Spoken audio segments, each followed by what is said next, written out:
Baik, baik, baik. Oke, monggo Pak Asep. Bismillahirrahmanirrahim. Ya, Assalamualaikum warahmatullahi wabarakatuh. Waalaikumsalam warahmatullahi wabarakatuh. Alhamdulillahirabbil alamin. Allahumma shalli wa sallim wa barik ala Muhammadin wa ala alihi wa sahbihi ajmain. Pak Lipur yang saya hormati, Pak Pras, Ibu Murien, Ibu Suci, dan Ibu Deana Nurazizah. Ini sengaja saya sebutkan satu persatu karena jumlahnya tidak banyak. Kalau ada 50 yang hadir, pasti yang disebut cuma 2 aja gitu kan. Saya bersyukur malam hari ini kita bisa bersilaturahim. Minimal kan bersilaturahim. Dan mudah-mudahan di tengah silaturahmi itu juga ada manfaat. Nah, salah satu manfaatnya adalah kita coba berdiskusi mengenai bagaimana cara menghadapi atau melayani anak tunarungu ya, mahasiswa tunarungu di dalam menjalani belajar atau perkuliahan. Nah, bersama saya ini sengaja saya hadirkan ada Ibu Deana Nurazizah. Beliau ini adalah guru yang sehari-harinya mengajar anak tunarungu begitu.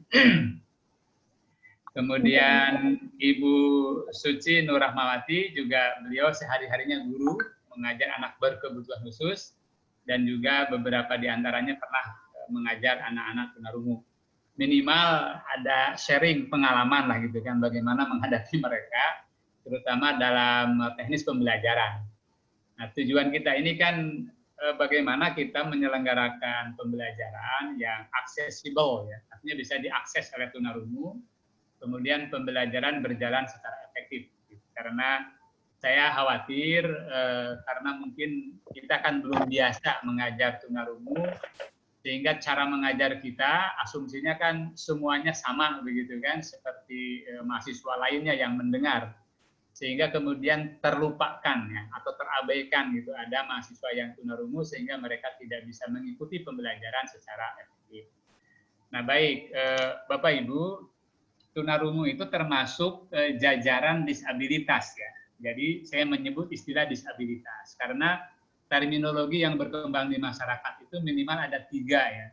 Pertama istilah anak disabilitas, yang kedua anak berkebutuhan khusus, gitu kan. Yang ketiga ada lagi anak exceptional children, jadi anak luar biasa. Anak luar biasa, anak berkebutuhan khusus dan anak disabilitas. Nah, sementara saya akan gunakan 2 nih, yaitu istilah disabilitas dan istilah anak berkebutuhan khusus. 2 istilah itu sebenarnya tidak bertentangan. Kalau disabilitas itu maknanya kan anak yang mengalami kesulitan, ya. Kan dari kata disable, ya.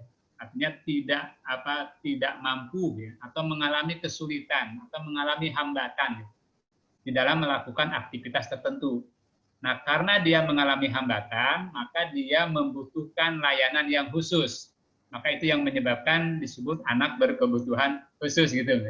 Itulah sambungannya antara disabilitas dengan anak berkebutuhan khusus. Nah, sekarang pertanyaannya adalah disabilitas ini ada apakah hanya tunarungu? Ternyata banyak ragamnya gitu kan. Pertama ada tunanetra, itu yang mengalami gangguan penglihatan. Orang Indonesia menyebut tunanetra atau buta. Yang kedua, tunarungu ini mengalami gangguan pendengaran, artinya hambatan pendengaran, sehingga dia bermasalah ketika harus berkomunikasi secara verbal. Ya. Bahasanya tidak jelas, bicaranya tidak jelas, kemudian kadang banyak menggunakan bahasa isyarat, sementara bahasa isyarat susah dipahami oleh kita. Gitu. Intinya mengalami kendala ya hambatan di dalam berkomunikasi. Itu gara-gara dia tidak bisa mendengar. Yang lainnya lagi ada yang mengalami gangguan hambatan intelektual yang disebut sebagai tunagrahita, kecerdasan di bawah 70. Ini kita tidak bahas. Ada lagi tunadaksa yang mengalami gangguan fisik dan motorik menggunakan kursi roda, menggunakan truk dan sebagainya. Termasuk ada juga autis, kesulitan belajar, multiple handicap, hiperaktif dan lain-lain. Kurang lebih ada sekitar 8-10 jenis disabilitas itu. Nah, yang hari ini kita bahas atau kita diskusikan adalah yang tunarungu. Karena kebetulan mahasiswa ini sekarang ada gitu kan di jurusan ilmu komputer ya di Fakultas Teknik. Ya, Pak Lipur jangan bersedih hati dengan Bu Murien karena tunarungu yang masuk hari ini di UNJ itu ada sekitar 8 orang, Pak. 8 orang, 2 diantaranya ada di Fakultas Teknik ini. Maaf, ada 2 di Tata Boga, kemudian 1 di jurusan olahraga, 1 lagi di Fakultas Ekonomi. Nah, jadi artinya tersebar di 3 fakultas. Semuanya tunarungu ya Pak Asep ya? Semuanya ya, tunarungu ya, betul. Tadi ya. Jadi totalnya ada 14, ya, totalnya 14 nih mahasiswa baru disabilitas tahun ini. Kemudian 7 diantaranya tunarungu dan 2 diantaranya ada di jurusan ilmu komputer ini, gitu kan, yang ada di tempatnya Pak Lipur. Nah kemarin Pak Lipur saya sudah melakukan kegiatan seperti ini di jurusan Pendidikan Agama Islam (PAI). Karena di PAI juga tahun ini ada 3 mahasiswa disabilitas, tetapi tunanetra, tidak melihat. Tidak melihat. Dan jadi kami persis seperti ini dengan Pak Firdaus ketua prodinya, kemudian yang hadir ada 23 dosen lah. Semuanya kebetulan hadir. Jadi karena mungkin longgar waktunya malam itu, malam juga jam 8, hampir sampai dengan jam 10. Ya saya bersyukur. Makanya habis dari situ saya SMS Pak Lipur sebenarnya. Oh, iya. Jadi saya SMS Pak Lipur karena terinspirasi oleh prodi PAI tadi. Yang Pak Asep, ayo kita diskusi, ayo saya bilang, kapan? Malam boleh, malam gitu kan. Diskusi aja ngobrol-ngobrol gitu. Ini alhamdulillah ada manfaatnya. Nah hari ini artinya terwujudlah di tempatnya Pak Lipur. Walaupun yang hadir 3 orang tidak masalah. Nah yang dilihat kan prosesnya, hasilnya nanti kita lihat lah. Nah tunarungu itu Bapak Ibu adalah mereka yang mengalami gangguan, hambatan, kesulitan atau kehilangan. Nah, kalau hilangan artinya bisa total fungsi pendengaran. Akibatnya dia komunikasinya terhambat. Jadi kalau bicara tidak jelas, saya pun sampai hari ini kalau bertemu tunarungu itu susah mengerti apa yang dia katakan. Kecuali ya tunarungu yang sudah mengikuti pembelajaran dengan baik. Contoh ya, tunarungu yang alumni dari Santirama dengan Pangudi Luhur. Jadi ada 2 SLB hebat di Indonesia ini. SLB yang menangani anak tunarungu, yaitu Pangudi Luhur dengan Santirama. Nah, kalau tunarungu lulusan dari situ, itu bicaranya sudah lumayan jelas. Sehingga saya kadang-kadang enak komunikasinya, tidak harus dengan menggunakan bahasa isyarat atau menggunakan bahasa tarsan. Dan mereka mengerti kalau kita berbicara dengan menggerakkan bibir ya yang agak jelas, itu dengan selamat pagi, bagaimana kabar hari ini. Oh dia mengerti betul itu, dia mengerti betul. Langsung dijawab, baik. Nah kadang-kadang menyebut baiknya itu kan itu tidak jelas juga bagi kita. Tapi kalau setiap hari bertemu dengan mereka, akhirnya biasa juga tuh untuk memahami kalimat mereka. Misalnya, baik, saya kuliah. Nah, seperti itu sering kita dapatkan. Tapi karena sudah sering bertemu, kemudian menjadi familiar bahasa mereka. Nah itu artinya lumayan kalau masih bisa mengeluarkan pembicaraan, kemudian sedikit-sedikit bisa kita pahami. Nah maka sekarang persoalannya bagaimana dalam pembelajaran. Nah, yang patut kita pahami adalah mereka itu kan tadi tidak bisa mendengar nih. Jadi kalau sekarang nih Pak Lipur misalnya, saya bicara. Semua kita tahu nih bisa mendengar. Seandainya ada tunarungu hadir, ya dia musibah bagi dia. Musibah artinya sulit memahaminya karena dia hanya mencoba meraba-raba dari gerakan bibir saya. Coba sekarang kita buktikan ya. Saya akan bicara tetapi suaranya tidak muncul. Silakan dipahami apakah pembicaraan saya jelas dan bisa dipahami pesannya.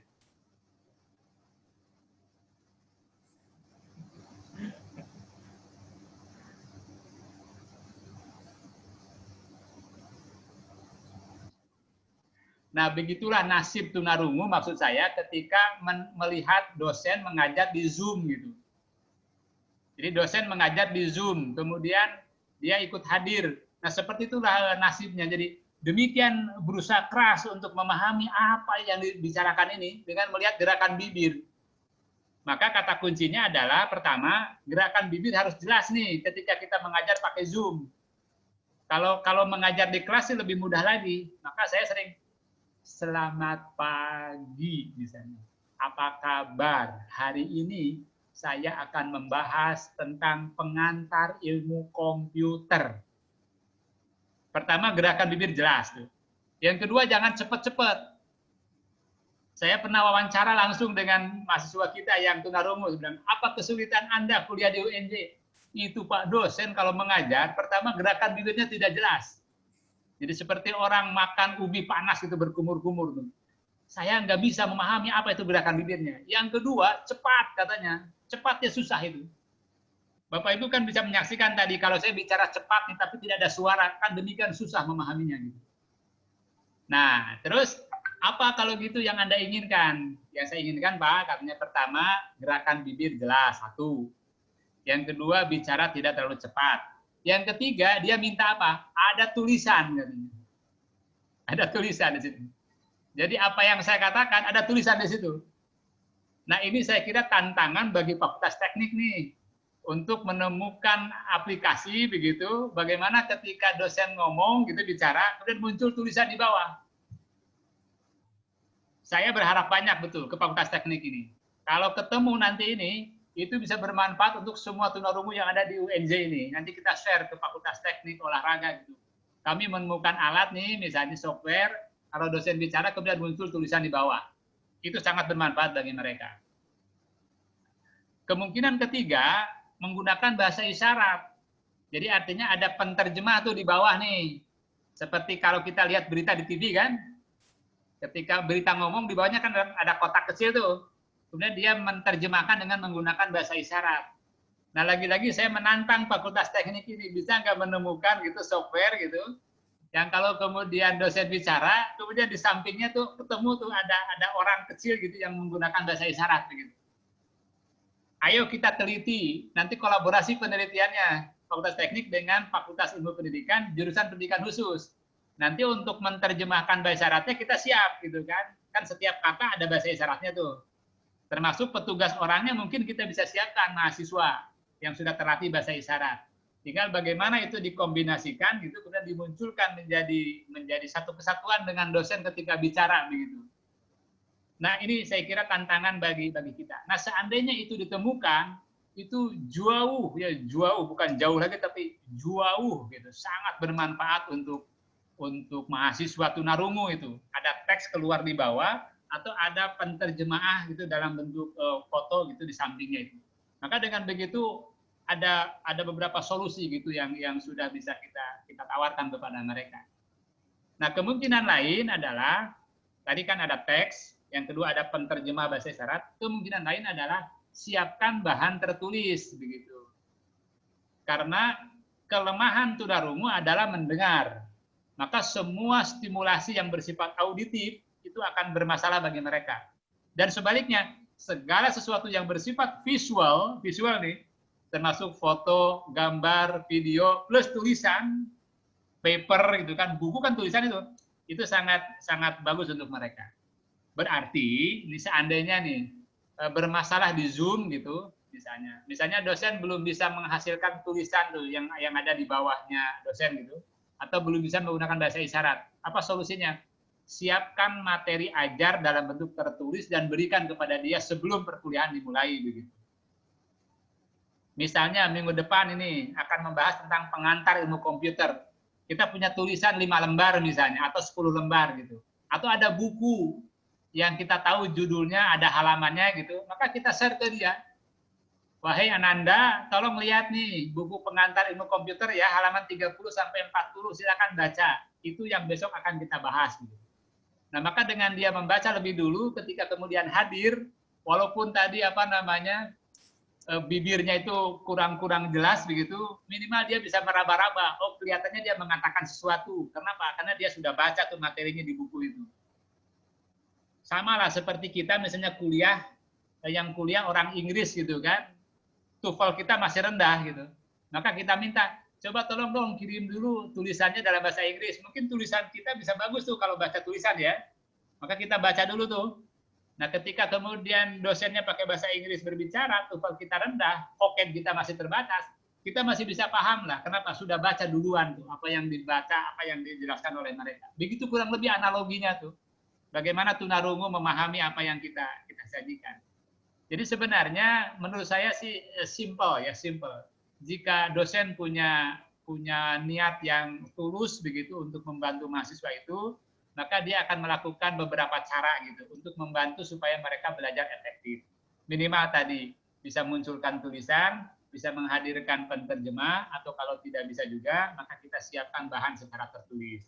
Karena waktu saya pernah wawancara dengan mahasiswa kita yang tunarungu, apa kesulitannya, dia katakan, ya dosen tidak menyiapkan bahan tertulis, Pak. Hanya sepenuhnya dari pembicaraan saja secara lisan.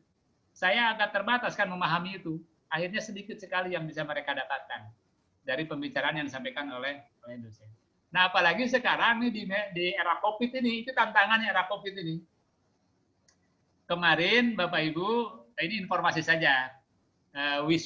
Bukan wisuda, yudisium kemarin, salah satu mahasiswa tunarungu di Fakultas Ilmu Pendidikan sudah lulus, ikut yudisium kemarin.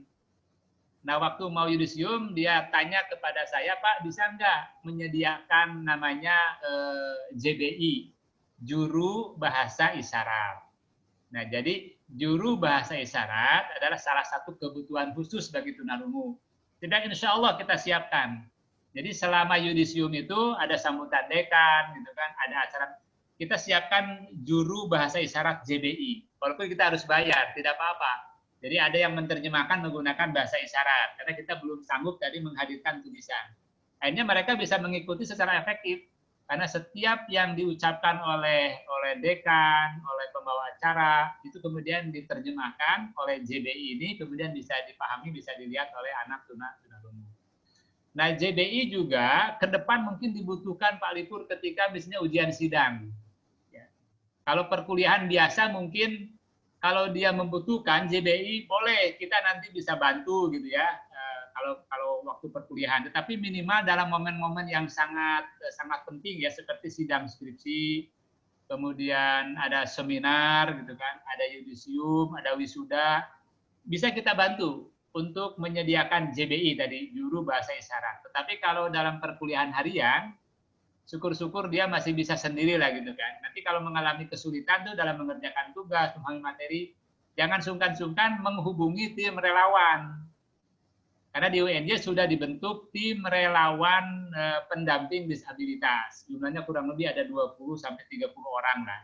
Nah, ini akan membantu para mahasiswa disabilitas di UNJ yang jumlahnya 14 itu untuk bisa didampingi oleh mereka. Sehingga sesekali mereka bisa aja masuk ke kelas untuk mendampingi tunarungu. Gitu. Karena kadang-kadang juga masuk mendampingi autis, kadang masuk mendampingi tunanetra. Kemudian mereka juga disertai dengan surat tugas dari LP3. Karena yang tim relawan itu sudah mendapatkan surat tugas dari LP3 tempat kami, sehingga nanti tidak mengagetkan bagi dosen seandainya mereka terpaksa harus masuk ke kelas, misalnya untuk menjadi juru bahasa isyarat misalnya. Nah, itu saya kira simpel sebenarnya, simpel keluhan mereka, kesulitan mereka, dan kebutuhan mereka. Sehingga sekarang bagaimana kita bisa membantu mensiasati itu. Nah, terus yang kedua nih Pak Lipur, saya kabarkan kemarin ada hibah sebenarnya dari Kemendikbud untuk perguruan tinggi yang memiliki mahasiswa disabilitas. Hibahnya apa? Silakan katanya mengembangkan pembelajaran yang inovatif, yang aksesibel untuk mahasiswa disabilitas. Nah, kebetulan di UNJ ada 3 dosen yang mengajukan, Pak. Ada 3 dosen yang mengajukan dan ketiga-tiganya diterima begitu.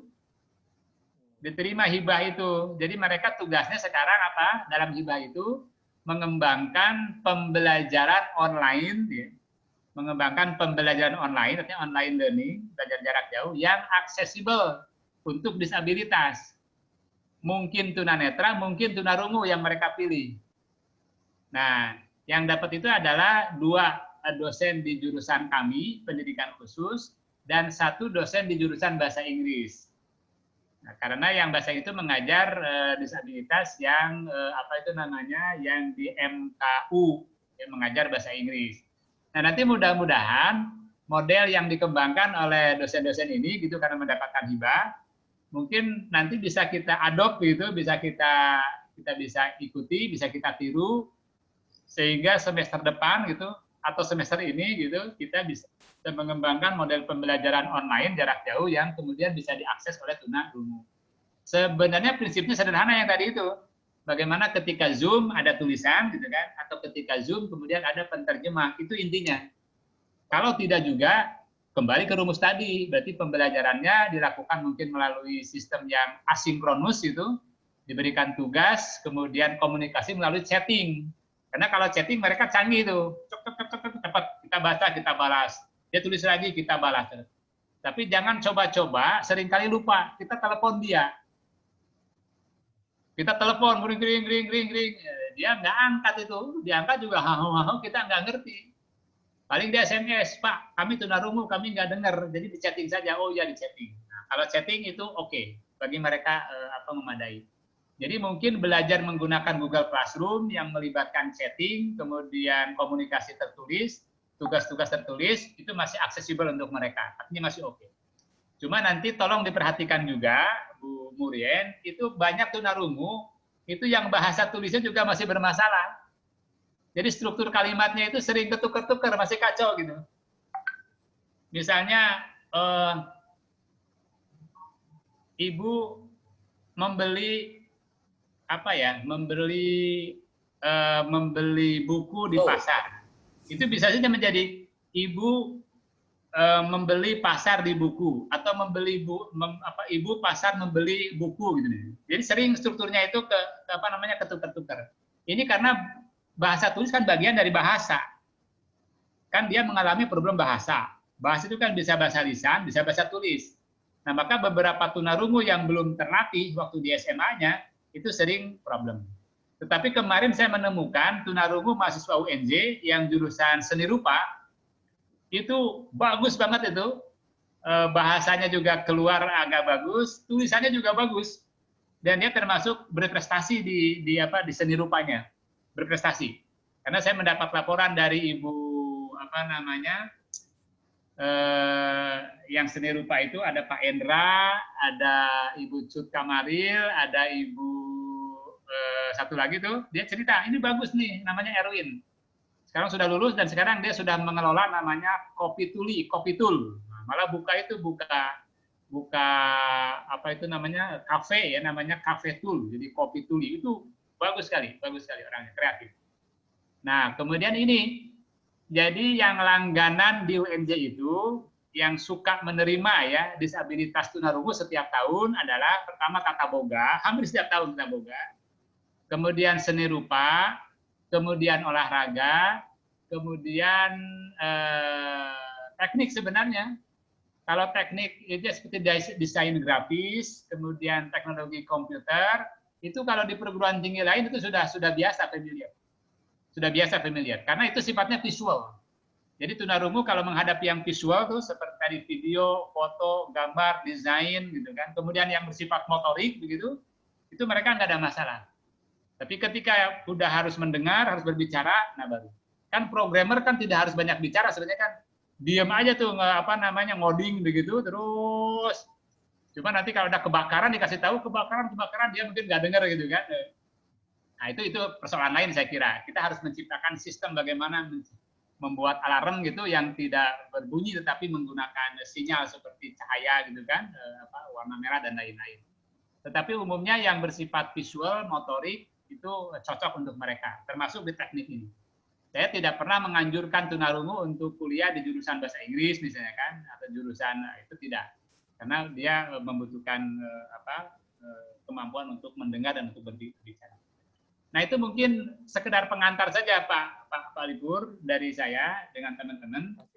Kalau nanti ini teman-teman Ibu Diana dengan Ibu Suci kalau mau menambahkan nanti mungkin silakan diberi waktu Pak Libur mungkin untuk sekedar berbagi saja bagaimana mereka mengajar tunarungu di SLB dengan menggunakan pembelajaran jarak jauh begitu. Terima kasih Pak Libur. Terima kasih Pak Asep. Ini kami dari STI lebih banyak mendengar dulu Pak Asep karena ya kami ingin dapat banyak masukan dan saran bagaimana baiknya. Mungkin setelah Pak Asep tadi memaparkan banyak hal gitu ya, barangkali yang lebih setiap hari atau sering bertemu dengan disabilitas tadi, Ibu Suci sama Ibu Ibu atau Mbak ya. Mbak Diana, silakan untuk berbagi pengalaman seperti apa sehingga ya kami-kami yang masih ngeblank ini bisa ada gambaran lah. Tadi sudah ada dari Pak Asep tadi yang cukup inspiratif ya, seperti ada tulisan materi yang diberikan kepada mereka sebelum kuliah dimulai. Kemudian kalau ngomong tidak terlalu cepat gitu ya, gerakan bibirnya jelas. Nah ini saya juga nggak biasa seperti itu, mungkin nanti akan membiasakan ya. Nah yang lain-lainnya barangkali nanti dari Ibu Suci dan Mbak Diana bisa ada tambahan, silakan Mbak Diana atau Bu Suci untuk memberikan tambahan kepada kita. Monggo, silakan. Bu Suci atau Mbak Diana, silakan. Selamat malam, Pak. Ya, selamat malam. Assalamualaikum. Silakan Mbak Diana. Mungkin Bu Suci masih di jalan ya, Pak. Jadi sinyalnya kurang bagus. Iya. Ya, silakan Ibu. Barangkali Mbak Diana kita kenalan dulu ya, karena saya belum tahu nih Mbak Diana ini apakah mahasiswa ataukah sudah guru di mana begitu. Ya, Assalamualaikum warahmatullahi wabarakatuh. Waalaikumsalam. Perkenalkan, nama saya Diana. Saya guru di Sekolah SLB Negeri 3 Jakarta. Kebetulan saya baru lulus UNJ tahun 2019 dan baru mulai mengajar di SLB 3 bulan Januari 2020. Jadi masih baru, Pak. Iya. Oke, silakan. Kalau untuk pembelajaran setiap harinya selama PJJ, pada awal PJJ itu saya masih meraba-raba gitu bagaimana caranya untuk bisa berkomunikasi yang baik gitu. Jadi saya masih coba menggunakan Zoom atau menggunakan Google Meet. Pokoknya aplikasi-aplikasi yang video itu saya coba. Ternyata hambatannya itu ada di keadaan teknologi orang tua yang belum support. Jadi ada yang orang tuanya HP-nya dipakai untuk bersama. Jadi untuk pembelajaran tidak bisa dilaksanakan pagi hari. Ada juga karena HP-nya tidak support untuk menginstal Zoom atau Google Meet. Jadi itu merupakan salah satu hambatan saya selama mengajar. Jadi untuk solusinya, jadi saya menggunakan WhatsApp video call. Itu juga orang tua tidak bisa mengupdate untuk versi terbaru gitu. Jadi karena murid saya ada 6, jadi saya bagi untuk 2 sesi. Sesi pertama 4 orang dan sesi kedua 4 orang gitu. Karena itu ternyata maksudnya keterbatasan dari teknologi orang tua ya Bu. Jadi harus memakai video call. Dan untuk menjelaskan materi, biasanya saya mengirimkan materi, misalkan di hari Senin saya mengirimkan materi. Satu materi misalnya pembelajaran matematika. Materi saya kirim, lalu anak dicoba untuk membaca materi dulu. Setelah itu biasanya saya melakukan tanya jawab via chat dulu, via Google grup kelas gitu, WA grup. Setelah itu hari berikutnya baru saya mencoba melaksanakan video call. Jadi video call itu tidak dilaksanakan setiap hari, tapi hari pertama khusus anaknya untuk memahami materi. Nanti anaknya diberikan pertanyaan-pertanyaan untuk bisa menjawab. Untuk misalkan apa sih yang kalian tidak mengerti gitu. Nah, pas hari berikutnya kita bahas dan misalnya materinya tentang lingkaran. Jadi saya harus, karena tunarungu, jadi saya betul-betul memberikan contoh konkret. Misalnya bentuk jam dinding yang berbentuk lingkaran, pokoknya benda-benda yang ada di sekitar anak yang kira-kira anak mengenal bahwa itu bentuknya lingkaran. Nah, kebetulan saya mengajar SMA. Di SMA itu materinya tentang keliling. Mungkin materinya sama seperti anak sekolah dasar ya, cuma kalau di SLB itu ada juga untuk di SMA-nya untuk menghitung keliling. Jadi setelah itu saya harus betul-betul menjelaskan kalau misalkan itu berbentuk lingkaran tuh bendanya harus konkret, harus saya tunjukkan supaya anaknya paham gitu. Setelah anak-anak mengenal si benda itu, baru anak-anak mulai paham gitu kalau misalnya itu ternyata berbentuk lingkaran. Terus nanti saya mengajarkan untuk mengukur lingkaran seperti itu. Tetapi hambatannya yang pertama itu sinyal. Kadang ketika saya menjelaskan sinyal itu kurang baik, jadi agak terhambat gitu. Tetapi karena anak-anaknya supportive, alhamdulillah gitu. Misalnya sinyal saya lagi kurang bagus nih, si anak temannya ini karena sudah mulai paham, dia bisa menjelaskan ke temannya. Kalau misalnya saya tadi lagi membahas tentang apa gitu. Jadi mereka saling bantu, atau misalnya saya sedang menjelaskan tapi saya tuh mereka belum ngerti tentang isyarat yang saya kasih, nanti ada teman yang paham, mereka juga bisa membantu. Dan untuk menjelaskan materi, misalnya saya sedang menjelaskan materi, saya bertatap muka dengan mereka di video call itu, nanti kalau misalnya saya menulis, jadi saya ada menulis juga nanti ya semanual itu Bu, jadi saya harus balik kamera, saya harus lihat tulisannya supaya anak bisa melihat seperti itu. Selain itu juga medianya saya pernah membuat video pembelajaran tentang materi yang sedang dijelaskan gitu. Cuma tidak bisa semuanya dibuatkan video gitu. Jadi saya juga kesulitan dalam membuat video yang misalkan semua mata pelajaran. Jadi saya hanya memilih beberapa mata pelajaran yang saya kira itu sangat penting dan sangat bisa dibutuhkan oleh anak-anak di kehidupan sehari-hari, jadi saya buatkan. Cuma itu tidak bisa semuanya gitu. Dan saya juga ada satu anak yang memang dia mengerti tentang teknologi gitu. Dia suka memakai Google Speech to Text gitu. Nah, jadi kalau saya mendengarkan, dia juga pinjam HP kakaknya atau siapa untuk itu ngerekam suara saya supaya ada tulisannya gitu. Jadi saya pakai isyarat juga, saya juga bersuara, dan saya menampilkan gambar dan tulisan, tapi semuanya secara manual di WhatsApp grup gitu. Kalau di sekolah saya, di kelas saya, kebetulan seperti itu, Pak. Ya, baik. Terima kasih Mbak Diana. Sekarang giliran Ibu Suci. Silakan. Mungkin pertama ya Bu Suci, perkenalan dulu Bu Suci ya. Dari Ibu Suci barangkali lulusan UNJ juga mungkin ya. Terus nanti kami mohon di-share gitu. Karena kami itu kan tidak pernah ya menghadapi seperti ini. Jadi kiat-kiat praktis saja Bu Suci yang mungkin dapat kami lakukan untuk membantu mahasiswa yang tunarungu tadi. Silakan Bu Suci, terima kasih. Sebelumnya Assalamualaikum warahmatullahi wabarakatuh.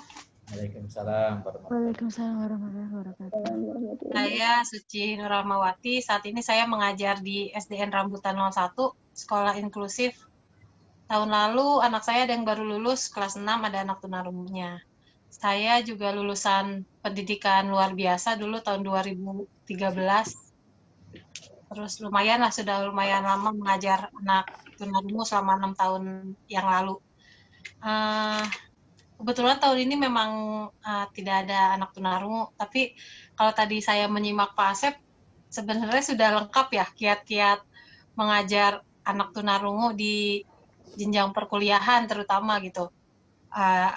Dan kalau memang benar tadi alat yang canggih itu keluar, misalnya dosen ngomong di Zoom terus bisa keluar teks, Bapak Ibu bisa membuat, itu sangat membantu, bahkan bukan buat UNJ aja, tapi mungkin untuk kita di sekolah juga sangat terbantu untuk anak-anak luar biasa itu, anak-anak tunarungu.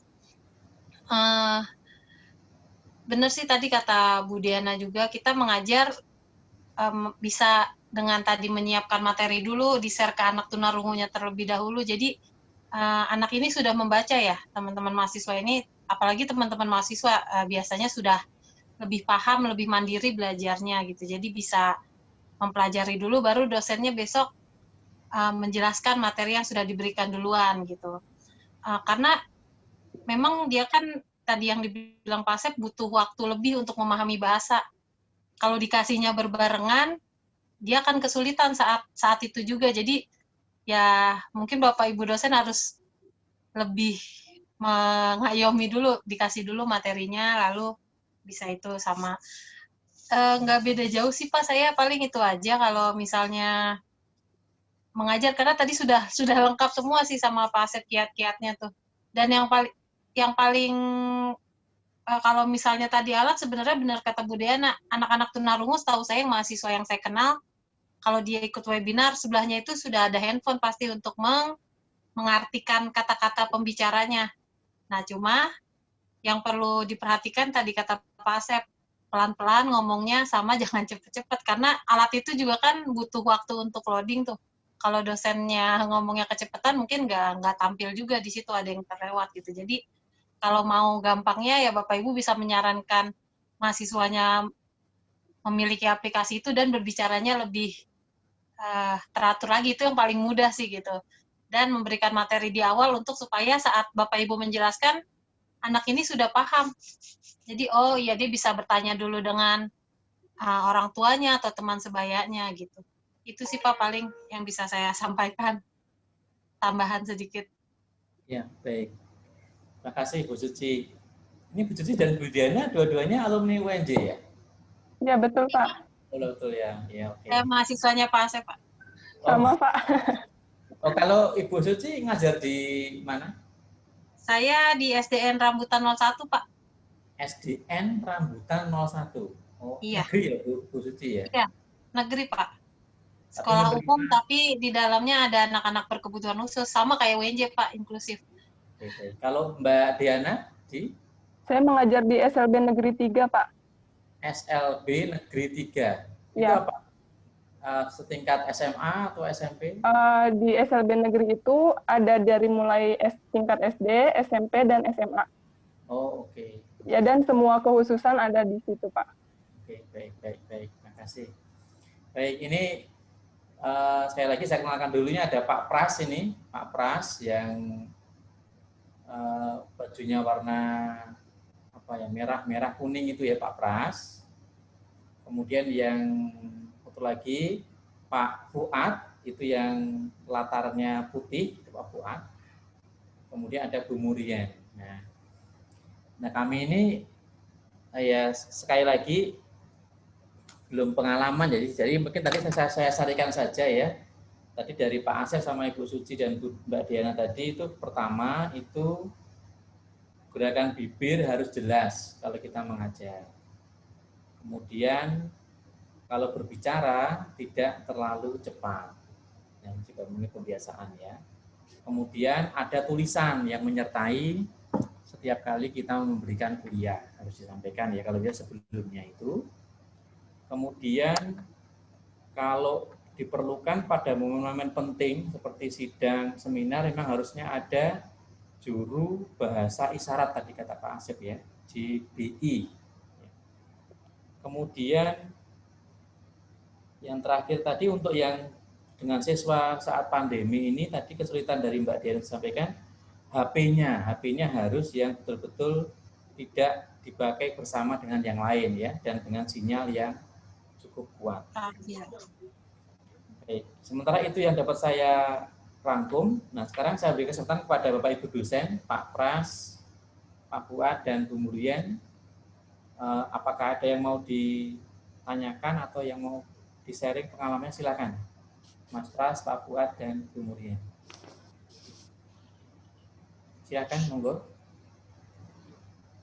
Pak Pras, Pak Fuad, Bu Murian. Silakan. Ada yang mau ditanyakan? Ada yang mau dibahas? Halo. Tadi Pak Libur. Ya Pak Asep. Saya lupa tadi menyampaikan yang disampaikan Bu Suci tadi. Jadi sekarang ini mahasiswa punya aplikasi itu di handphonenya itu. Ya. Namanya apa? Google Text begitu. Jadi ketika dia mendengarkan pembicaraan, kemudian dia mampu mentranslate ke dalam tulisan gitu Mas. Ya, sudah ada Pak, itu sudah ada. Ya, artinya itu sangat membantu sekali. Sangat membantu sekali. Kemarin saya kebetulan rapat tuh dengan tim relawan, dan salah satu tim relawan ada yang tunarungu. Terus saya tanya, bagaimana? Anda bisa paham nggak? Bisa Pak, kami menggunakan ini kan Google Text. Jadi walaupun tadi kendala-kendalanya ketika pembicaraannya terlalu cepat, yang kedua juga bahasanya nggak terlalu jelas juga gitu kan yang disampaikan pembicara, itu juga agak menentukan kualitas translate-nya ke tulisan. Mungkin juga Pak Asep ya, barangkali kalau dari pengalaman kita Zoom kan selalu direkam ya Pak Asep. Barangkali rekaman itu setelah selesai kuliah bisa di-sharing ke mahasiswa, nanti terutama yang mahasiswa yang disabilitas itu bisa lebih mengulangi lagi di rumah, mungkin lebih mudah pemahamannya, barangkali begitu Pak Asep kali ya. Ya, rekaman itu paling bermanfaat untuk tunanetra sebenarnya. Oh, oke. Karena rekaman itu kan sifatnya audio juga ya, auditif gitu. Jadi itu hanya paling cocok berguna untuk tunanetra. Maka mereka sering meminta. Saya dulu kalau ngajar, dia minta izin malah merekam. Sebelum pandemi ya, Pak boleh nggak saya merekam, menaruh rekaman di saku saya? Ya sudah, tidak apa-apa. Saya taruh di saku saya kan rekamannya itu. Karena itu kan bersifat audio sehingga nanti dia akan mengulang kembali. Nah kalau ini untuk tunarungu berarti masih ada problem sebenarnya kan. Ketika nanti rekamannya diputar lagi kan dia nggak dengar juga gitu. Kecuali mungkin nanti menggunakan tadi penterjemah itu kan, entah penterjemah apalah gitu kan, entah yang sifatnya tadi menerjemahkan dari bunyi ke tulisan atau menggunakan penterjemah orang lain lah gitu kan, di rumahnya mungkin ibu bapaknya barangkali sudah paham juga bahasa isyarat sehingga rekaman tadi kemudian diisyaratkan lah gitu kan oleh orang tuanya atau oleh tetangganya atau oleh saudaranya. Kalau di Zoom kan rekamannya video juga Pak Asep, jadi mungkin bisa diulangi lagi gerakan bibirnya. Mungkin ya, tapi saya kurang tahu. Tadi masih menyimpan persoalan kan, karena kan kalau video Zoom-nya kan juga tidak begitu jelas kan gerakan bibirnya gitu. Ini kan masih membutuhkan tadi kemungkinan untuk diterjemahkan atau ada teks begitu. Ya. Dari Pak Fuad, Pak Pras, Bu Bura, ada yang mau ditanyakan? Di-sharing? Kalau nggak ada, saya bertanya boleh ya Pak Asep ya, dengan Bu Suci dan Mbak Diana ya. Tadi disampaikan oleh Pak Asep kendala bahasa. Jadi mereka kadang-kadang bahasa Indonesianya itu strukturnya itu masih ya SPOK-nya belum benar lah begitu.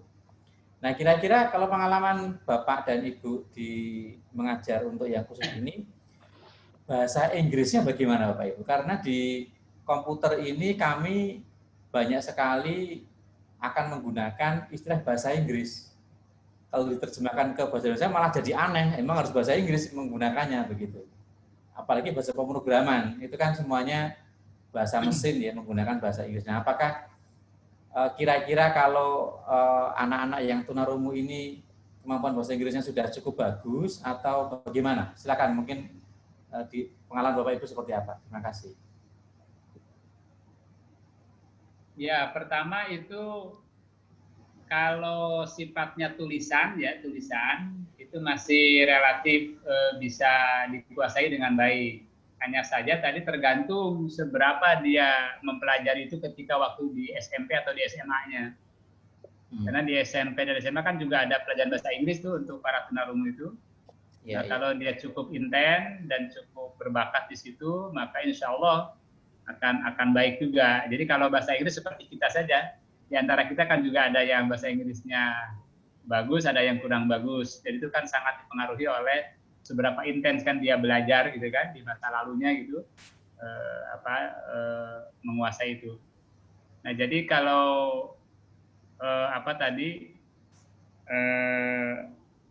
yang saya maksud tadi tata bahasanya itu memang umumnya tadi oleh SLB gitu kan yang kurang intens memberikan pembelajaran bahasa. Karena saya sampai kepada kesimpulan bahwa hal pertama dan yang utama untuk diajarkan kepada tunarungu adalah penguasaan bahasa. Kalau bahasa sudah dikuasai, maka menjadi pembuka jalan tuh bagi perkembangan kognitif, perkembangan pengetahuannya dia. Nah, ketika bahasanya masih bermasalah, itu menjadi sulit. Termasuk nih tunarungu ya yang ikut sekolah inklusif ya.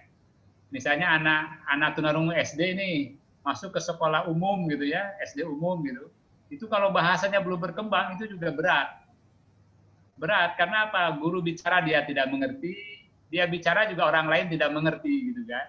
Kenapa? Karena bahasanya belum berkembang. Dia belum banyak kosakata yang bisa dipahami, sehingga ketika membaca buku teks dibaca nih, itu mungkin hanya sekian persen yang dia bisa pahami, itu tangkap. Karena mungkin masih banyak kata-kata yang dia belum paham. Sama seperti kita belajar bahasa Inggris tuh, kan jumlah kosakata kita mempengaruhi kan pemahaman terhadap teks begitu. Kalau kita ditanya juga, seberapa banyak Anda paham nih buku ini bahasa Inggris itu? Mungkin 50% yang saya pahami. Kenapa? Karena kosakata saya belum banyak. Tupel saya masih rendah. Nah, begitulah tunarungu juga memahami teks bahasa Indonesia ya, ketika bahasanya belum banyak dikembangkan. Karena mengajar bahasa tunarungu itu harus kata per kata, itu seperti kita belajar bahasa Inggris. Misalnya hari ini dia paham tentang kata bola gitu ya. Bola itu nanti harus diperagakan dari mulai mengucapkannya bola gitu misalnya. Kemudian wujudnya ada bolanya. Yang ketiga baru ada tulisannya. Ini tulisannya loh, bola. Ini ucapannya bola. Kemudian ini bendanya. Kemudian dia pun dilatih untuk membaca gerakan bibir orang mengatakan bola gitu. Karena mungkin orang mengatakan bola, dia masih kalau belum terlatih dia masih ragu apa yang dikatakan dia.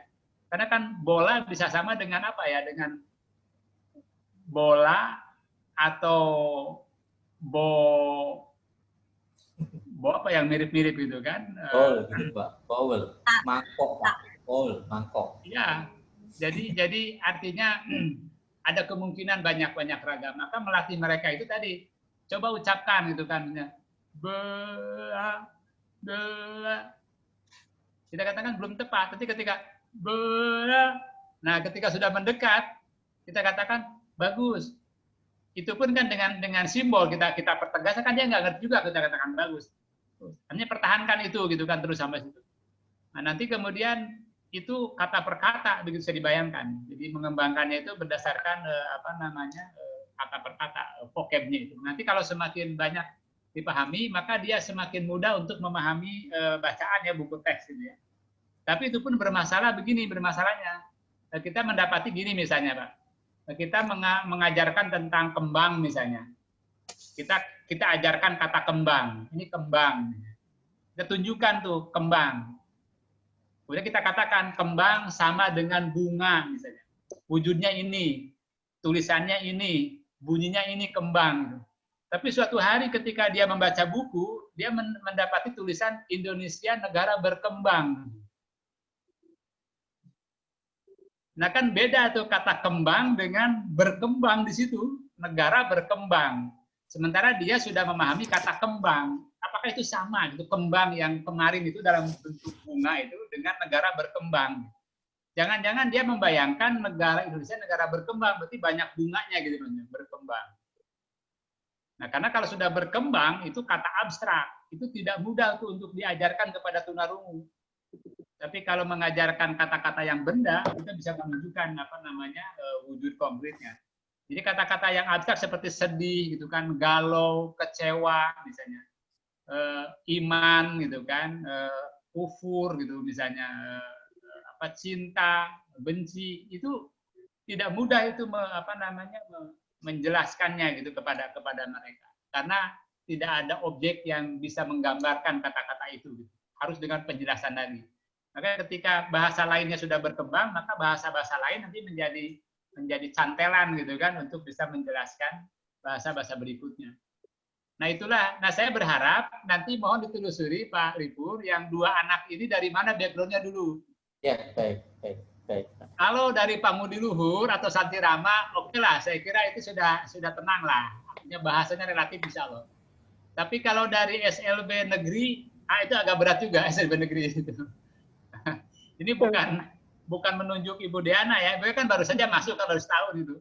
Tapi SLB negeri itu agak kurang intens mengajarkan bahasa kepada tunarungu. Kan di SLB negeri itu banyak ragamnya tadi, tunanetra ada, tunadaksa ada, autis ada, tunarungu ada. Tapi kalau Pangudi Luhur itu special school for student with hearing impairment gitu kan, khusus untuk yang mengalami gangguan pendengaran saja. Jadi lebih intens, dari mulai TK itu dilatih, TK terus sampai, maka SMA itu sudah pada hebat bahasanya. Nah, maka mudah-mudahan yang 2 orang itu dari salah satu di antara Santi Rama atau Pangudi Luhur, mudah-mudahan. Ya Pak Asep, Pak Ibu, kalau mungkin tadi saya nggak tahu kalau yang lain ya, kalau saya sendiri sampai ke seperti Pak Asep mengajarkan itu ya mungkin kami nggak sanggup, kalau saya sendiri nggak sanggup ya, artinya itu spesialis banget ya kalau bisa seperti itu ya. Baik, nanti Bapak yang lain ada tanggapan ya. Yang kedua Pak Asep, saya menanyakan lagi, kalau di kampus itu kan ada, katakanlah ada belajar mandiri per mahasiswa, ada yang belajar kelompok. Sementara kita ini ya menganggapnya semuanya itu sama. Artinya dari 40 mahasiswa itu ya kalau kita pakai kelompok ya kelompoknya, kalau misalnya 5 kelompok ya 888 begitu kalau mahasiswanya. Nah, itu kalau kondisi normal. Nah, sekarang kondisinya itu seperti sekarang ini, enggak ada 2 yang berkebutuhan khusus. Nah, saat kita membentuk kelompok itu kira-kira yang 2 mahasiswa itu apakah selalu bersama atau kita campurkan dengan yang lain? Mohon pendapatnya, silakan. Terima kasih. Ya, harus dipisah Pak, yang 2 anak itu. Jadi bagusnya dikolaborasikan dengan yang lain. Jadi yang satu tunarungu masuk di kelompok A, yang satu lagi mungkin di kelompok B gitu, sehingga nanti teman-temannya juga bisa menjadi tutor bagi mereka. Oke. Jadi ini juga penting sosialisasi kepada para mahasiswa yang lain, Pak Ibu, sampaikan bahwa di antara teman-teman kita ada yang tunarungu. Tunarungu itu kesulitannya ini, kebutuhan khususnya ini, seperti yang kita bahas malam hari ini. Maka nanti ketika ada kerja kelompok, mohon untuk dibantu gitu kan, untuk difasilitasi, didorong, jangan diabaikan, jangan ditinggalkan, dan jangan dicemooh. Karena perlakuan lingkungan kepada anak disabilitas itu akan menentukan bagaimana kepribadian mereka akan tumbuh gitu. Ketika mereka dicemooh, maka dia akan menyendiri, artinya withdrawal, menarik diri dari kelompok. Tapi ketika kelompoknya menghargai, kemudian menerima tanpa syarat, itu seperti memperlakukan yang lain, maka dia pun akan tumbuh dengan pribadi yang optimis, kemudian ada keberanian gitu kan untuk bergabung dengan yang lain-lain. Ini lebih ke prinsip umum ya di dalam. Nah beberapa semester yang lalu yang di wisuda, yang yudisium kemarin, itu kan beberapa tahun lalu saya mengajar itu. Nah, jadi kalau saya mengajar, dia selalu duduk dan duduknya dekat dengan mahasiswa yang mendengar ya, yang umum maksudnya. Dan saya bilang ke mahasiswa yang umum itu, tolong bantu ya, ya. Maka dia sering melihat catatan gitu. Misalnya saya sedang menjelaskan, kan orang-orang kan mencatat itu apa yang saya katakan. Nah, dia lebih sering melihat catatan temannya itu. Dan temannya sudah tahu, sudah paham, dia sengaja dibukakan dia. Oh, itu yang dijelaskan. Mungkin untuk menutupi tadi ketidakjelasan ucapan saya.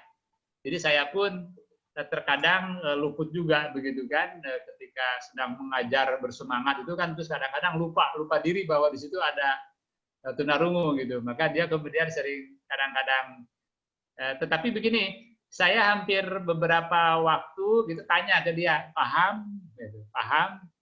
Dia mengangguk. Oh, berarti paham. Tapi kalau paham dia geleng-geleng. Nah, baru saya berhenti dulu kan, apa yang belum paham, apa yang tadi luput gitu kan, kemudian kita jelaskan. Nanti minta penjelasan kepada temannya. Nanti dijelaskan ya oleh temannya ya, ketika sudah dan kalau komunikasi dengan mereka, bahasanya harus efisien dan efektif. Misalnya gini, kita kan mau bertanya, paham nggak? Ya cukup dengan paham saja, nggak usah banyak kata-kata yang lain. Tapi kalau kita melibatkan kata-kata yang lain, dia kan berusaha keras untuk memikirkan juga kata-kata yang lain apa gitu. Karena tujuannya cuma bertanya paham gitu. Tapi kalau misalnya tadi saya sudah menjelaskan panjang lebar, kamu paham nggak? Itu jadi rumit itu bagi dia. Karena dia harus memahami juga yang kata-kata lainnya apa gitu. Padahal tujuannya paham. Dia akan jawab paham, ya sudah. Jadi seefisien mungkin diminimalis bahasa itu. Nah, maka yang biasa berkomunikasi dengan tunarungu biasanya bahasanya lebih efisien itu. Saya lihat guru-guru di Pangudi Luhur itu kalau bicara ya lebih efisien mungkin karena terbiasa, efisien saja, yang pokok-pokok gitu kan yang disampaikan kepada anak-anak itu. Baik. Saya boleh lagi bertanya, boleh Pak Asep ya? Pertanyaan Ya, saya banyak Pak Asep karena ya. Ya, karena Pak Ribun mewakili semua dosen yang harus pertanyaan harus banyak. Jadi gini Pak Asep, ini saya agak membayangkan ke depan nanti. Kalau misalnya ini kan bentar lagi mau UTS Pak Asep ya, UTS. Nah kalau kondisinya yang katakanlah kita samakan semua perlakuannya sama begitu ya UTS gitu, ya saya bisa menebak Pak, mungkin saya salah ya. Barangkali yang dua ini mungkin tidak akan setinggi teman-teman yang lain. Semoga saya salah ya. Semoga saya salah ya. Nah, tapi gini Pak Asep, kalau artinya kan kalau dugaan saya betul bahwa mereka apalagi di awal-awal seperti ini ya, awal-awal seperti ini pandemi lagi ya, Zoom ya. Jadi kan barangkali mereka banyak kekurangannya, IPK-nya katakanlah kurang bagus. Nah, saya tuh kan kasihan kalau misalnya di awalnya kurang bagus, semester pertama kurang bagus, itu biasanya agak berat kalau untuk lanjut ke yang berikutnya lagi, karena kan basic ya Pak, pas semester awal kan basic gitu ya. Nah kira-kira ada nggak dari Pak Asep untuk membantu mereka, membantu dalam tanda petik masuk dalam koridor yang wajar ya, bahwa mereka agar tidak terlalu rendah banget gitu. Ya saya sih inginnya ya disamakan. Kalau soalnya yang normal 10 ya dia juga dapat 10 gitu Pak Bapak Ibu. Tidak kemudian ini dimudahkan, tidak. Tapi saya khawatirnya kalau disamakan dengan yang lain juga mutu soalnya itu, ya tadi saya khawatirnya itu mereka jelek. Gimana Pak Asep, Bapak Ibu yang lain? Ya, saya kira pertanyaan bagus ya. Pertama Pak, dicoba aja dulu Pak. Coba dulu ya. Coba dulu. Artinya misalnya soal-soal yang normal tadi ya, misalnya ada katakanlah 10 soal gitu kan.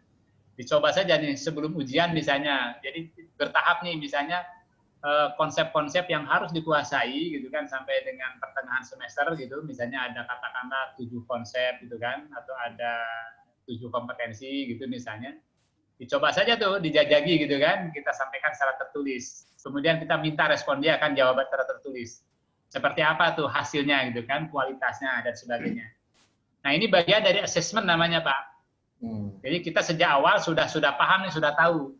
Nah, tapi kalau kita belum pernah mencoba, itu kan memberikan soal gitu, soal yang paling sulit misalnya kita sajikan kepada dia gitu kan, seperti apa dia bisa menjawab misalnya. Maka kita nanti mulai paham pelan-pelan. Inilah yang disebut kalau di SLB itu assessment. Jadi kita mencoba untuk memahami seberapa tingkat pemahaman dia, seberapa tingkat kemampuan dia juga menggunakan bahasa tulis ya. Nanti akan terlihat tuh dari tulisan-tulisan itu, Pak. Nah, maka nanti setelah itu baru kita bisa mengukur ya ke depannya nih kira-kira apa yang harus. Karena begini, Pak, untuk tunarungu itu sebenarnya kalau dia kemampuan intelektualnya bagus ya, artinya normal ya, average gitu intelektualnya. Dan dia juga telah mengalami perkembangan bahasa juga yang bagus, bahasanya bagus ya. Sebenarnya soal-soal yang bersifat tertulis gitu ya, yang bersifat praktikum ya, jadi kinerja gitu, yang bersifat performan gitu, atau yang bersifat tulisan gitu, itu biasanya tidak masalah, tidak perlu dimodifikasi, kecuali nanti pada bidang yang disajikan dalam bentuk pendengaran. Misalnya begini, ini contoh kasus konkret ya, tes TOEFL misalnya, tes TOEFL. Mereka harus ikut tes TOEFL tuh ya. Semuanya bisa tuh, reading comprehension semua bisa. Kecuali tadi listening test. Jadi kecuali listening test yang dibedakan. Maka ketika listening test kan kita mendengarkan sesuatu kan dalam bentuk tape recorder gitu. Kemudian dia suruh menjawab. Nah, dia tidak bisa menjawab dong. Kenapa? Karena dia kan dia tidak dengar. Nah, maka yang listening test ditiadakan, Mbak. listening itu ditiadakan, diganti dengan reading comprehension gitu. Jadi tetap dikompensasi.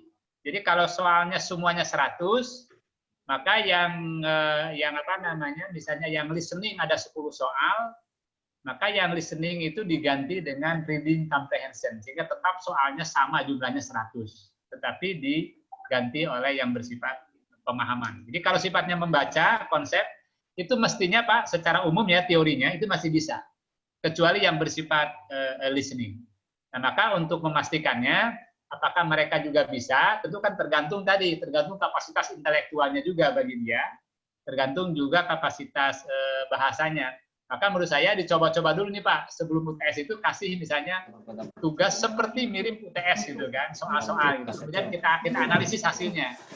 Oh ternyata misalnya bahasanya kurang bagus. Oh ternyata pemahaman konsepnya juga kurang canggih misalnya. Nah itu hanya bisa dengan cara itu bisa kita. Ya, baik. Lagi Pak Asep, saya tanya lagi. Pak Asep kalau misalnya saat nanti UTS, yang lainnya itu mandiri sendiri begitu ya. Saya katakan UTS-nya tuh misalnya langsung lah gitu, langsung. Jadi mengerjakan di tempat, waktunya ditentukan jam sekian gitu kita.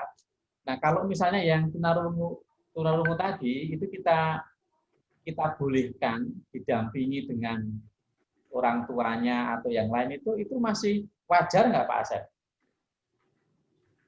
Ya, kan di dalam pendidikan inklusif itu ada prinsip namanya adaptasi ya, adaptasi atau modifikasi. Jadi ada 2 kata kunci yang menyertai pelaksanaan pendidikan inklusif. Inklusif itu artinya anak disabilitas yang gabung belajar bersama anak-anak yang lain. Ada 2 kata kunci, adaptasi dan atau modifikasi. Maksudnya itu dimungkinkan untuk ada adaptasi atau modifikasi. Nah, adaptasi itu bisa dimungkinkan dalam beberapa hal, Pak. Pertama tadi capaian pembelajaran misalnya. Bisa saja capaian pembelajaran diadaptasi gitu. Jadi tidak sama persis dengan yang umum gitu kan. Atau yang kedua di materinya diadaptasi. Atau yang ketiga di prosesnya. Artinya metode yang kita pakai. Atau adaptasi di media alat yang digunakan. Atau adaptasi dalam evaluasi. Jadi bisa capaian pembelajaran, bisa konten materi, bisa metode pembelajarannya, bisa media yang digunakan, terus terakhir bisa evaluasi. Nah, ketika bicara evaluasi, termasuk salah satunya yang disampaikan oleh Pak Libur tadi. Bisa misalnya soalnya gitu kan agak berbeda, tapi masih dalam lingkup kompetensi yang diharapkan yang setara. Atau yang kedua, cara ujian yang berbeda. Termasuk kalau tunanetra itu misalnya kan didampingi tuh, soalnya dibacakan oleh orang awas. Tunanetra ini ya, bukan tunarungu. Soalnya dibacakan oleh orang awas. Kemudian tunanetra baru menjawab. Jawabannya dituliskan lagi oleh orang awas. Nah, jadi pendamping untuk ujian itu sebenarnya paling mutlak dibutuhkan untuk tunanetra. Tapi kalau tunarungu, karena soalnya itu tertulis dan tulisan bagi mereka tidak masalah, jadi mestinya sih bisa itu. Bisa. Kecuali memang dia lemah di penguasaan konsepnya. Nah, misalnya penguasaan konsepnya masih lemah gitu kan. Berarti kan ini bicara konten itu. Nah, maka tadi pengertian orang tua mendampingi itu mendampingi untuk apanya? Gitu. Apakah mendampingi untuk membacakannya? Kalau membacakan sih mestinya tidak. Kecuali kalau soalnya disajikan dalam bentuk video. Misalnya dosen memberikan ujian ini. Ini ujian saya sajikan dalam bentuk video ya, saya kirim videonya nih. Dalam video misalnya dosennya bercerita, ada kasus begini. Nah, coba sekarang kamu pecahkan kasus ini. Silakan jawab, tetapi tertulis jawabannya. Nah, mungkin di situ butuh tuh pendampingan orang tua kan untuk membantu memahami soal maksudnya ya. Apa yang disampaikan itu. Nah, tetapi untuk mengerjakan soalnya mestinya gitu, kalau pemahaman konsep dia sudah cukup gitu, sudah baik, mestinya untuk mengerjakannya tidak harus membutuhkan pendampingan ya. Kecuali tadi untuk keperluan membantu komunikasinya. Nah, maka lagi-lagi Pak Libur, kalau tunarungu yang cerdas, mestinya sih biasanya konsepnya tidak ada masalah. Dia hanya bermasalah di metode tadi, artinya prosesnya, yaitu tadi penggunaan bahasa. Kecuali memang tunarungunya juga bermasalah di kemampuan intelektualnya. Nah, itu harus dicek tuh. Maka tadi, coba dalam 1 semester ini gitu kan, jajagi itu. Ini namanya ongoing assessment, ini kalau dalam pendidikan khusus itu. Jadi dalam sepanjang waktu kita melakukan assessment kepada dia. mencoba ingin tahu siapa dia ini, gitu. Seperti apa kemampuannya tadi. Dengan mungkin memberikan pertanyaan, nanti minta menjawab, baik secara lisan, tertulis terus, sampai lama-lama kita paham, oh ya, kelihatannya kemampuannya sih sedikit di bawah rata-rata, oh atau masih rata-rata. Nah itu akan ketahuannya dalam kurun waktu yang berkelanjutan, ya, gitu kan, tidak bisa sekaligus kemudian kita bisa paham. Jadi tadi kata kuncinya coba dulu, gitu kan, dicoba dulu sampai kemudian kita bisa melihat seperti apa posisi dia. Ya, Pak Asep dan Bu Suci sama Bu Diana, Pak, bisa nggak ya Pak Pak Asep kan tadi kan menggarisbawahi, kalau menurut saya itu tadi yang saya tangkap ya, itu dicek dulu bahasanya sudah betul tidak ini ya, sudah bagus enggak gitu. Nah, mungkin Pak Asep, Bu Suci atau Mbak Diana ada nggak kira-kira soal-soal untuk ya tadi menggali kemampuan bahasa itu seperti apa, ada atau tidak? Kalau ada, bisakah kami di-sharing gitu, sehingga kami akan dengan menerima bahan itu, kalau saya sendiri itu saya akan coba untuk memodifikasi sesuai dengan konten mata kuliah yang kita berikan. Tapi yang kita tekankan di sini adalah, dia itu penguasaan bahasanya untuk bahasa yang mata kuliah ini itu yang mampu belum. Nanti kira-kira ada enggak contoh-contoh soal atau apa ya Pak, tesnya gitu mungkin? Ya. Jadi intinya kita memberi tugas saja kepada dia Pak untuk mengungkapkan pikirannya gitu dalam bentuk tertulis. Misalnya, coba kemukakan menurut kamu itu kan bagaimana kualitas pemerintahan Jokowi saat ini gitu misalnya. Oh, jadi kita ini ya. Kita menggali dia ya. Betul, menggali. Jadi kita ingin melihat bagaimana cara dia menuliskan gagasan secara tertulis itu maksudnya. Nanti kan akan kelihatan struktur kalimatnya gitu kan. Apakah masih terbalik-balik gitu kan, atau sudah runtuh, sudah logis. Artinya kelihatan di situ. Termasuk tadi soal ujian, dicoba aja misalnya. Coba jelaskan apa pendapatmu tentang perkembangan ilmu komputer di Indonesia gitu. Atau jelaskan salah satu misalnya aplikasi apa gitu kan. Intinya kita minta dia untuk menjelaskan sesuatu secara tertulis.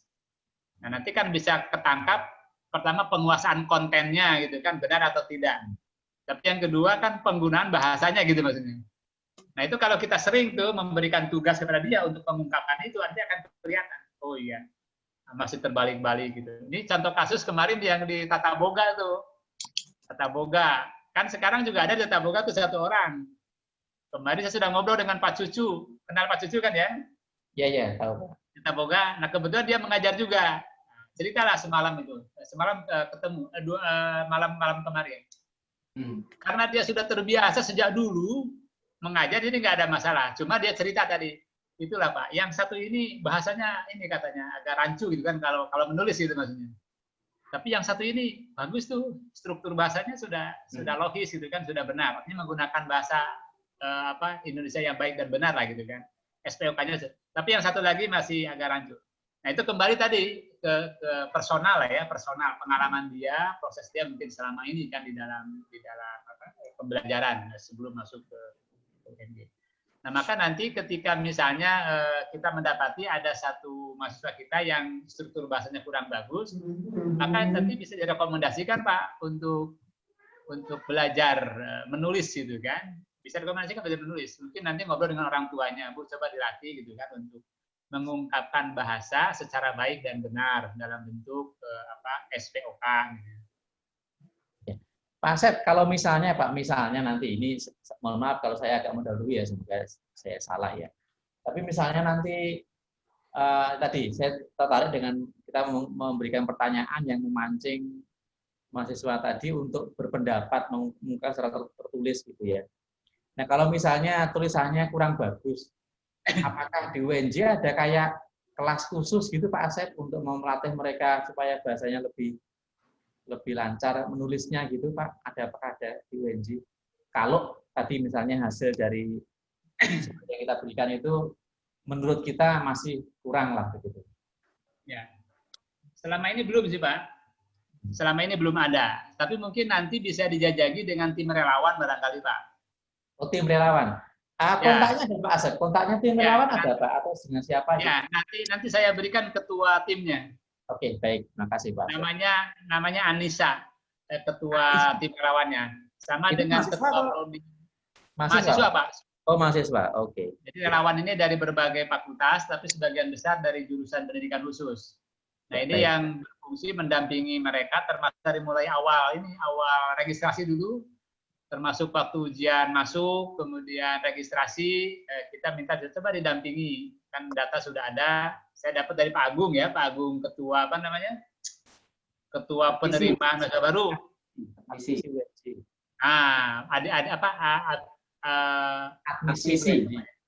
Ya, admisi, betul. Pak Agung, saya bilang, saya minta daftar yang disabilitas. Dia kirim tuh. Langsung saya share ke relawan. Ini coba cek nih, ada nomor handphonenya dari Pak Agung dikasih. Ini mereka, explore kan, telusuri, ketemu juga tuh. Bisa ngobrol dengan orang tuanya, kan bisa bantu tuh waktu registrasi gitu kan. Termasuk ketemu akhirnya yang gagal registrasi, Pak, karena nggak punya uang untuk bayar UKT dari Fakultas Ekonomi. Jadi akhirnya dari semua yang diterima ada satu orang yang gagal untuk registrasi karena dia katanya tidak mampu untuk membayar UKT. Nah, saya mau coba bantu tapi sudah lewat waktunya itu, ya sudahlah. Katanya dia memutuskan untuk bekerja saja, Pak, artinya nggak kuliah. Ini kata tim relawan, dia yang lapor kepada saya. Artinya mudah-mudahan nanti ada persoalan itu barangkali nanti kita bisa diskusikan di tim relawan apakah termasuk bisa yang dibantu gitu kan untuk mengajari bagaimana menulis gitu kan yang baik dan benar gitu. Baik, terima kasih Pak Asep. Saya sudah cukup banyak pertanyaan. Barangkali yang lain saya kasih kesempatan. Bu Irma, Bu Murian, Pak Fuad, Pak Pras, silakan kalau ada yang mau dicari. Ya. Izin Pak Asep, Pak Lipur. Ya. Izin bertanya Pak. Jadi misalkan kan kalau untuk mahasiswa tunarungu kan kita kan memang sebaiknya juga kita juga nggak punya basic untuk belajar bahasa isyarat ya Pak. Jadi kita bisa, misalkan mungkin kita bisa sedikit-sedikit belajar. Nah, ada nggak Pak referensi biar kita bisa lebih, maksudnya kita bisa menggunakan bahasa isyarat gitu, walaupun mungkin nggak bisa maksimal gitu. Ya, Bu Murian dan teman-teman, ini kalau tidak ada kendala, insya Allah nih, kalau nanti diizinkan oleh Allah tidak ada kendala, insya Allah mulai minggu depan itu ada pelatihan bahasa isyarat. Digagas, dikelola oleh tim relawan. Tim relawan. Tadi saya baru tadi rapatnya saya sampaikan gini, saya bilang ayo silakan diselenggarakan, kita insya Allah sudah siapkan dana untuk narasumbernya gitu kan. Waktunya kurang lebih untuk 8 kali pertemuan. Nah, silakan cari narasumbernya dari luar. Nah, tahun lalu sudah diadakan juga. Narasumbernya namanya Erwin, dia seorang tunarungu, masa UNJ juga. Sekarang sudah alumni itu. Nah, sudah coba nanti dipanggil lagi untuk kita berlatih lagi. Nah, tahun lalu juga ada dosen yang ikut, Bu. Ikut latihan bahasa isyarat itu, salah satunya Ibu Devi. Oh, iya, Ibu Devi itu istrinya dari Pak Cucu. Iya, betul. Prodi, Pak.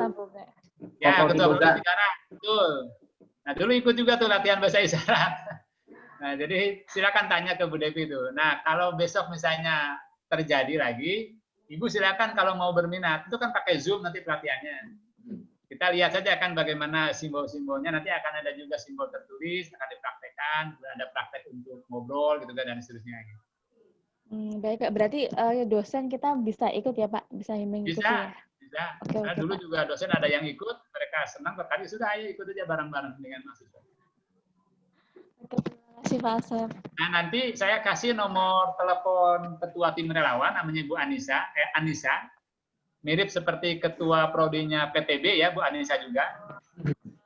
Teknik bangunan. Teknik bangunan. PTB ya bukan? Ya betul, pendidikan teknik bangunan. Saran Pak, Oh, iya, betul. Agus, Joko itu banyak Pak. Ya. Anissa siapa gitu kali Pak, yang lebih lengkapnya. Ya gitu, Anissa apa gitu. Nanti saya kasih, sehingga nanti bisa dimiliki juga oleh Bu Murian selain Pak Lipur, nanti bisa komunikasi mengenai pelatihan bahasa isyarat gitu kan, kapan mulainya misalnya. Ya Pak. Dan juga tolong Pak Asep kalau ada event-event yang berkaitan dengan yang mahasiswa yang tunarungu ini, kami dikasih informasinya Pak, barangkali saya teruskan ke mahasiswa yang bersangkutan. Ya. Nah, rencananya Selasa minggu depan Pak mau mengadakan seminar, begitu mengundang dosen-dosen yang tahu dan KDK. Karena sebagian disabilitas juga sekarang ikut mata kuliah itu. Nah, dosennya kan tersebar di mana-mana tuh, bukan hanya di teknik. Jadi tadi baru siang nih rapat dengan Ibu Martini, Ketua MKU, dengan Pak Jid, terus sudah nanti kita coba adakan minggu depan. Cuma waktunya malam katanya, malam jam 7.30.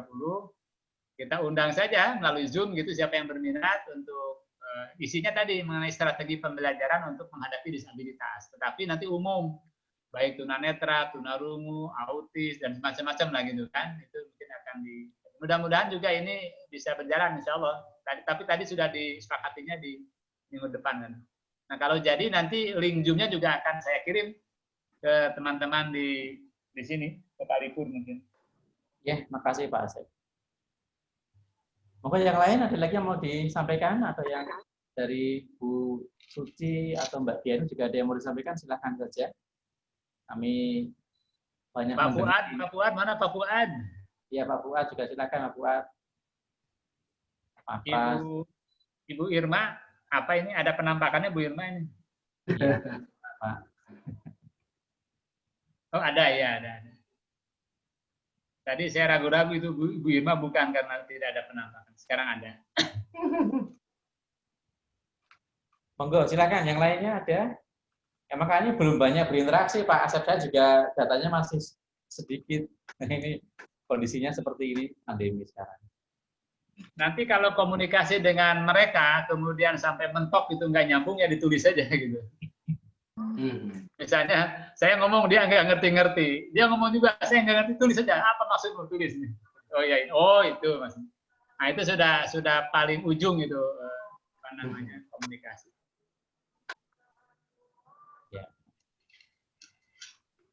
Oke, sebetulnya sih kalau dari saya pribadi Pak ya, saya itu pengennya kan kita itu di STI Pak itu baru ada 3 mata kuliah STI ya Pak di STI.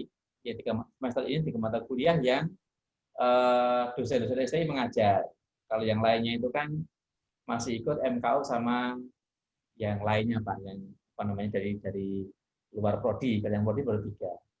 Sebetulnya harapan kami sebetulnya awalnya kalau pas kami belum tahu itu kan ya kalau bisa selama ada kuliah itu ya yang tatap muka aja, kan kita tidak tiap begitu tatap muka Pak itu ada apa yang tadi juru bahasa isyaratnya.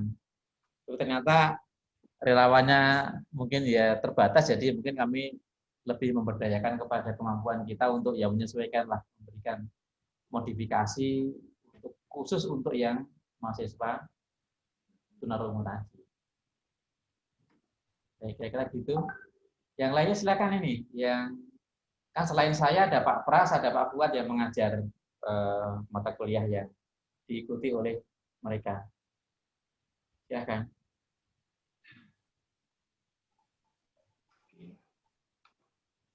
Tidak ada? Tidak ada, saya cukup Pak. Cukup. Pak Fuad cukup?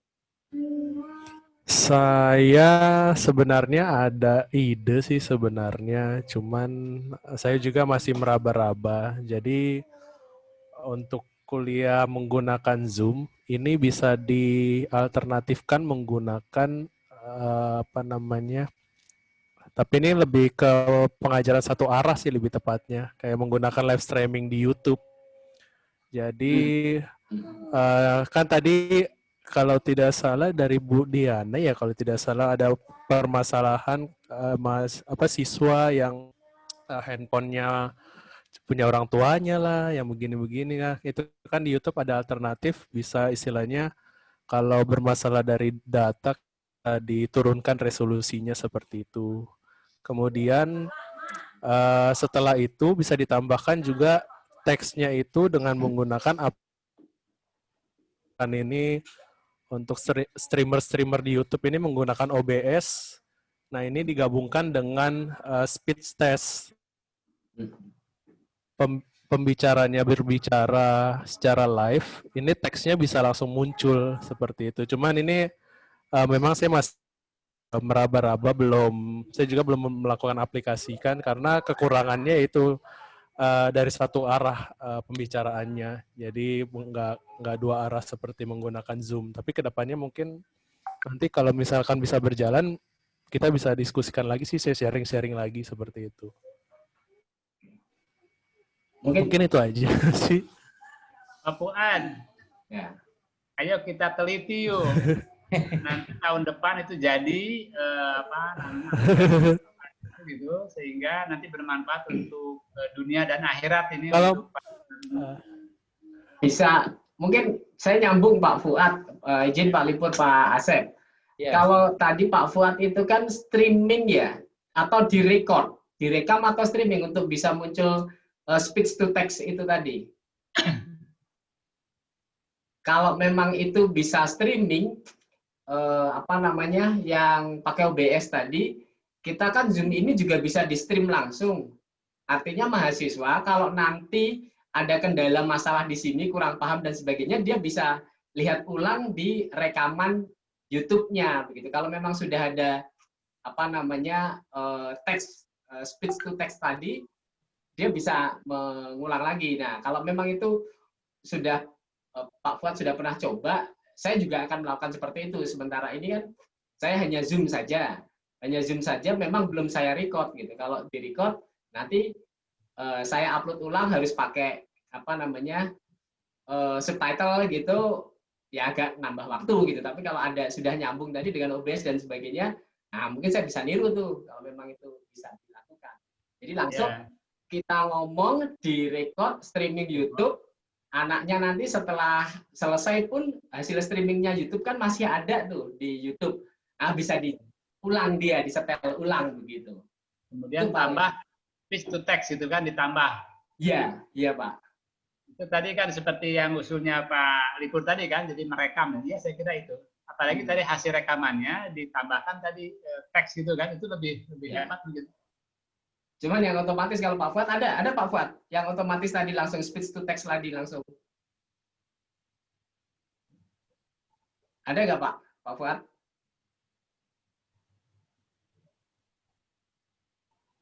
Kayaknya nggak nyambung. Nggak nyambung. Oh iya, kayaknya suaranya terkendala. Oh terkendala. Oke. Ya. Kelihatannya ada di dunia lain ini kan. Udah malam masalahnya Pak ini Pak. Oke. Ya dah nanti sini. Oh, suara tidak terdengar katanya. Kata Pak Fuad tuh, suaranya tidak terdengar. Ada chat itu. Mungkin kayaknya kalau saya tangkap yang maksudnya Pak Fuad itu ya bikin video pembelajaran Pak, bukan rekaman ini. Kayaknya kalau rekaman ini live streaming agak susah deh. Edit OBS itu belum ada yang otomatis tahu saya. Paling yang cara kalau mau nambah waktu dikit ya tadi Pak Pras bilang direkam lalu diedit, ditambahkan subtitle gitu. Pakai Google Speech itu ya tadi. Gitu Pak paling. Itu yang paling saya, tapi tambah waktu karena rekaman Zoom ini lumayan besar juga untuk diedit. Untuk itu lagi. Ya, apalagi belajarnya 3 SKS kan 150 menit. Iya Pak. Nah, itu ada tuh katanya tuh. Oh, itu Pak Pras nanya. Oke. Karena kalau ada kita juga guru akan terbantu banget kayak gitu. Jadi dia langsung mentranslate gitu ya, tidak perlu ditambahkan oleh gurunya. Iya betul, begitu Pak, langsung diterjemahkan. Ayo ditelitilah oleh Pak Pras dengan Pak Fuad di bawah pendampingan Ketua Prodi gitu, kan banyak peluang hibah tuh, nanti dibuatkan ke situ. Sebenarnya kalau kemarin saya beritahukan mungkin bisa ikut hibah juga tuh Pak Lipur. Ya, kan kita nggak tahu Pak Asep, kita nggak tahu, informasinya kan kita terbatas ya. Tahu saya cuma hibah penelitian yang di RPM biasa itu Pak, kayaknya kita nggak tahu ya. Saya mungkin yang salah itu, kurang menginfokan itu kalau karena ada dua model. Jadi pertama mengembangkan pembelajaran e-learning, yang kedua tadi menciptakan alat gitu kan, seperti aplikasi lah gitu untuk memudahkan mereka belajar. Sebetulnya Pak Asep, kalau misalnya kita tahu lebih awal itu pas banget dengan prodi kita. Prodi kita kan IoT Pak, Internet of Things. Jadi itu tepat sekali kalau misalnya kita tahu dari awal dan kita punya waktu untuk bareng-bareng menyusunnya Pak, itu pas banget sebetulnya. Atau begini, saya coba nanti komunikasikan ya dengan teman-teman yang sekarang dapat hibah itu, kan baru mulai nih Pak. Karena baru mau tanda tangan kontrak nih. Dana pun belum cair karena baru diumumkan minggu lalu. Nah, nanti saya coba diskusikan apa mungkin nggak gitu kan, nanti sebagian diantaranya